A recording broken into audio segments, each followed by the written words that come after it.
கொஞ்சம் கூட கசப்பே இல்லாமல் சூப்பரான டேஸ்ட்டில் பாவக்காய் குழம்பு எப்படி செய்யலான்னு பார்க்கலாம். இந்த மெத்தட் ஃபாலோ பண்ணி செஞ்சிங்கன்னா கொஞ்சம் கூட கசப்பே இருக்காது. ஃபஸ்ட்டு வந்து பாவக்காய் இந்த மாதிரி ரவுண்ட் சைஸில் கட் பண்ணிவிட்டு கொஞ்சமாக மஞ்சள் தூள் உப்பு சேர்த்துட்டு தண்ணியை நல்லா வாஷ் பண்ணி எடுத்துக்கலாம். இது கொஞ்சம் நேரம் ஊறினதுமே இதில் இருக்க கசப்பு பாதி குறைஞ்சிடும். இதை ஒரு பிளேட்டில் ஈரலாமல் மாற்றி எடுத்துக்கலாம்.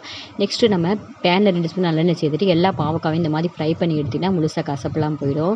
நெக்ஸ்ட்டு அதே பேனில் 2 ஸ்பூன் நல்லெண்ணெய் சேர்த்துட்டு கடுகு உளுந்து சீரகம் ஆட் பண்ணிவிட்டு 2 வெங்காயமும் ஒரு 4 தக்காளியும் ஆட் பண்ணி நல்லா வதக்கி எடுத்துக்கலாம். இது கூட கொஞ்சமாக கருவேப்பிலை, 1/2 ஸ்பூன் மஞ்சள் தூள், 1 spoon chilli powder, 2 spoon homemade masala சேர்த்து நல்லா வதக்கி எடுத்துக்கலாம். தக்காளிலாம் நல்லா மசியவும் இது கூட கொஞ்சமாக தண்ணி சேர்த்து தக்காளி வெங்காயத்தை குக் பண்ணி எடுத்துக்கலாம்.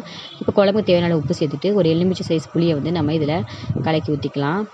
நல்லா குழம்பு கொதி வரவும் ஒரு கப்பு தேங்காய் பாலை இதில் நம்ம ஊற்றிட்டு எல்லா பாவக்காயும் இதில் ஆட் பண்ணிவிட்டு கொஞ்சம் நேரம் மூடி போட்டு குக் பண்ணி எடுத்துக்கலாம். கடைசியில் ஓப்பன் பண்ணி 2 ஸ்பூன் நல்லெண்ணெய், கொஞ்சமாக கருவேப்பிலை, கொத்தமல்லி தூவிட்டு அடுப்புலேருந்து இறக்கினா சூப்பரான டேஸ்ட்டில் பாவக்காய் குழம்பு ரெடி ஆயிடுச்சு. கசப்பே இல்லாமல் ரொம்ப டேஸ்ட்டாக இருக்கும். கண்டிப்பாக ட்ரை பண்ணி பாருங்கள்.